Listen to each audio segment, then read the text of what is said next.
Salut! Alors moi c'est Anissa et aujourd'hui je vous fais une petite vidéo sur la multiplication virale en microbiologie. Alors tout d'abord quelques petits points importants. Les virus ce sont des micro-organismes infectieux à multiplication intracellulaire obligatoire. Donc ça signifie que ce cycle de multiplication virale, il se fait toujours à l'intérieur d'une cellule. En fait le virus, sous sa forme extracellulaire, ça va être une particule qu'on appelle virion. Et dans la cellule, il va perdre cette forme de particule virale pour pouvoir intégrer son génome dans celui de la cellule. Ensuite, l'objectif de ce cycle de multiplication, pour le virus, ça va être de produire des nouvelles particules virales. Pour produire ces nouvelles particules, le virus va devoir faire des copies de tous les éléments nécessaires à leur fabrication, c'est-à-dire des copies de son matériel génétique et des copies de ses protéines de structure. Une fois que le virus a fabriqué ces éléments, il va y avoir une étape d'assemblage du génome et des protéines, puis un relargage des nouveaux virions. Du coup, maintenant, on va voir en détail toutes les étapes de ce cycle de multiplication dans un ordre chronologique. On va commencer par les étapes précoces qui sont du coup les étapes d'attachement, d'entrée et de décapsidation. Ensuite, on a les étapes de synthèse de macromolécules et ensuite les étapes tardives d'assemblage et de relargage.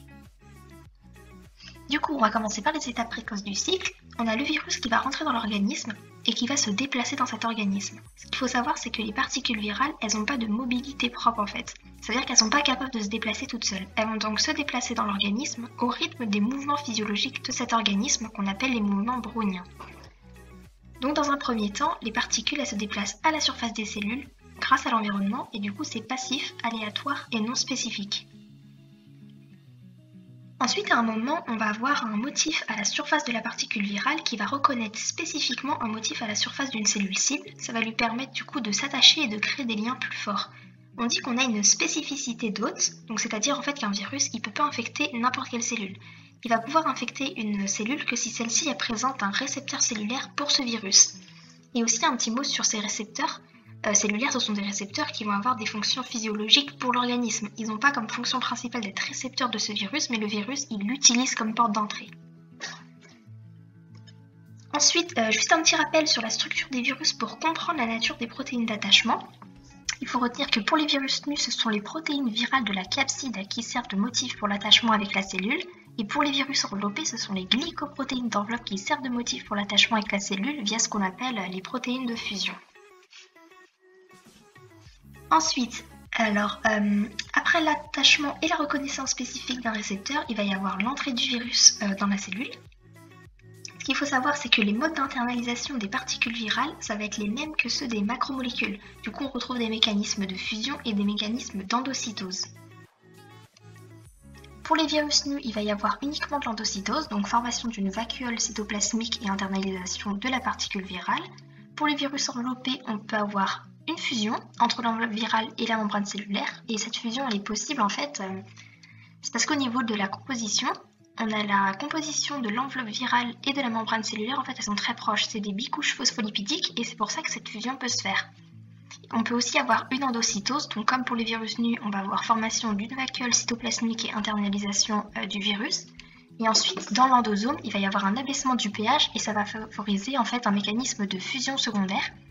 Et du coup, pour les virus enveloppés, on peut avoir les deux mécanismes associés. Ensuite, l'entrée, c'est un mécanisme actif. Donc un mécanisme actif, c'est un mécanisme qui nécessite un apport d'énergie.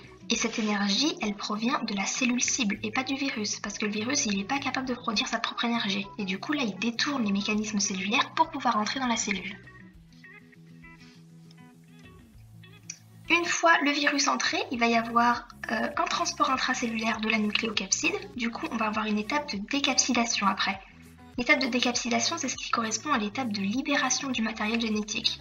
Donc tout à l'heure, on a dit que pour qu'il y ait réplication, pour qu'il y ait une multiplication virale, il faut que le virus il fasse des copies de son génome. Sauf que pour le moment, le génome il est piégé dans la capside. Du coup, il va y avoir un désassemblage de cette capside par des protéases cellulaires pour libérer le génome, qui va pouvoir être accessible aux protéines cellulaires pour qu'il puisse y avoir réplication. Cette décapsidation, elle se fait soit dans le cytoplasme pour les virus à multiplication cytoplasmique et elle se fait en périnucléaire pour les virus à multiplication nucléaire.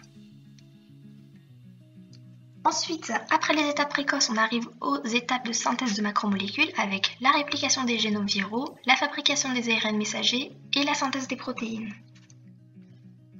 On arrive donc à l'étape de réplication génomique. Cette réplication génomique a fait intervenir la plupart du temps une enzyme virale et elle peut se dérouler soit dans le cytoplasme, soit dans le noyau de la cellule. Elle a lieu dans le cytoplasme de la cellule pour les virus à ARN et dans le noyau de la cellule pour les virus à ADN. Alors, bien évidemment, il existe des exceptions à connaître. Les virus de la grippe et les rétrovirus, ce sont des virus à ARN, mais leur réplication se fera dans le noyau de la cellule et pas dans le cytoplasme. Et on a aussi les poxvirus, qui sont des virus à ADN, mais dont la réplication se fera dans le cytoplasme et pas dans le noyau. Alors, concernant cette réplication du génome, on va voir ici du coup la réplication, formation des nouveaux génomes ici qui vont servir de support de l'information génétique pour le futur virion. Et ce génome répliqué, il va aussi servir pour, de matrice pour l'expression génique, c'est-à-dire pour la transcription en ARN messager et la traduction en protéines, dont les protéines de capsides et d'enveloppe. Du coup, après, on va voir le génome ici, qui va être assemblé avec les protéines, ça va former les nouveaux virions qui vont ensuite être libérés. Alors maintenant, on va détailler brièvement le mécanisme de réplication génomique de chaque type de virus, en commençant par les virus à ADN. Alors, pour la réplication de son génome, ce virus va utiliser une ADN polymérase ADN dépendante, donc via une enzyme virale ou cellulaire qui va permettre de créer de l'ADN à partir d'ADN. Ensuite, il va y avoir une étape de transcription par une ARN polymérase ADN dépendante cellulaire, donc l'ARN polymérase de type 2, pour créer des ARN messagers qui seront ensuite traduits en protéines par des ribosomes cellulaires.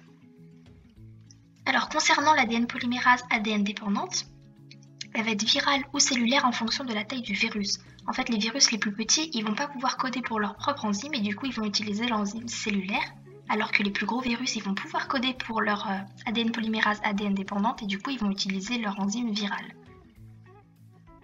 Alors, du coup, pour les virus à ADN, c'est relativement simple puisque ça ressemble énormément à la réplication cellulaire naturelle. Ensuite, ça se complique un petit peu avec les virus à ARN. Alors déjà, on peut les diviser en deux, en virus ARN à polarité positive et en virus ARN à polarité négative. Les ARN à polarité positive, ce sont des séquences ARN qui sont identiques à un ARN messager. Donc ce sont des séquences ARN qui vont directement pouvoir être traduites en protéines. Ensuite, les ARN à polarité négative, ce sont des séquences ARN qui sont complémentaires de celles des ARN messagers susceptibles d'être traduits en protéines. Donc en fait, un ARN à polarité négative, il doit d'abord être transcrit en ARN à polarité positive pour ensuite être traduit en protéines.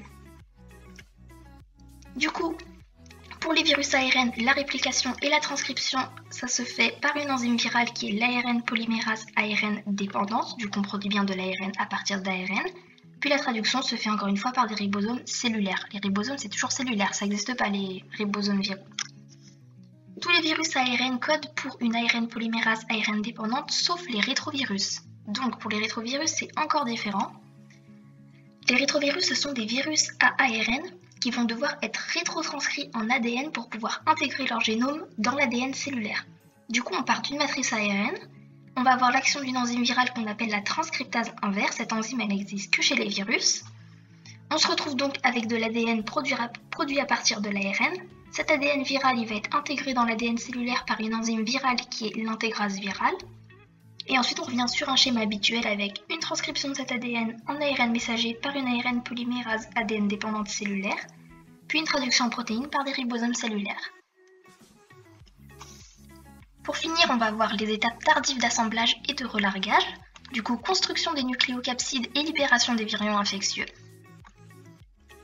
Concernant l'assemblage, alors ce site d'assemblage il varie en fonction du site cellulaire où a lieu la réplication du génome. Il y a lieu du coup soit dans le cytoplasme pour les virus à multiplication cytoplasmique ou alors dans le noyau pour les virus à multiplication nucléaire. Et cet assemblage, en général, il se fait au contact des membranes cellulaires. Pour la libération, on va avoir deux mécanismes possibles. Alors la lyse cellulaire, ça va carrément être une destruction de la cellule et une libération des particules virales. Ça, c'est un mécanisme qu'on retrouve chez les virus nus. Et pour les virus enveloppés, on va avoir un bourgeonnement cellulaire. Du coup, le virus il va sortir en bourgeonnant et il va du coup acquérir son enveloppe au niveau de cette membrane externe cellulaire. Ensuite, concernant le petit schéma, juste là, en fait, cette multiplication virale, c'est ce qui les différencie des bactéries. Chez les bactéries, c'est une division par scissiparité. Du coup, on va avoir une production linéaire de bactéries. Chez les particules virales, on a une multiplication en intracellulaire, c'est la phase d'éclipse, du coup de synthèse de particules dans la cellule infectée, puis une phase de burst, c'est donc la libération des particules. Donc au début, on ne voit rien, parce que tout se passe à l'intérieur de la cellule, puis c'est suivi d'une phase de relargage, et on a donc deux phases, une d'éclipse et une de burst. Voilà, c'était tout pour cette petite vidéo synthétique sur le cycle de multiplication virale et je vous souhaite beaucoup de courage pour la suite.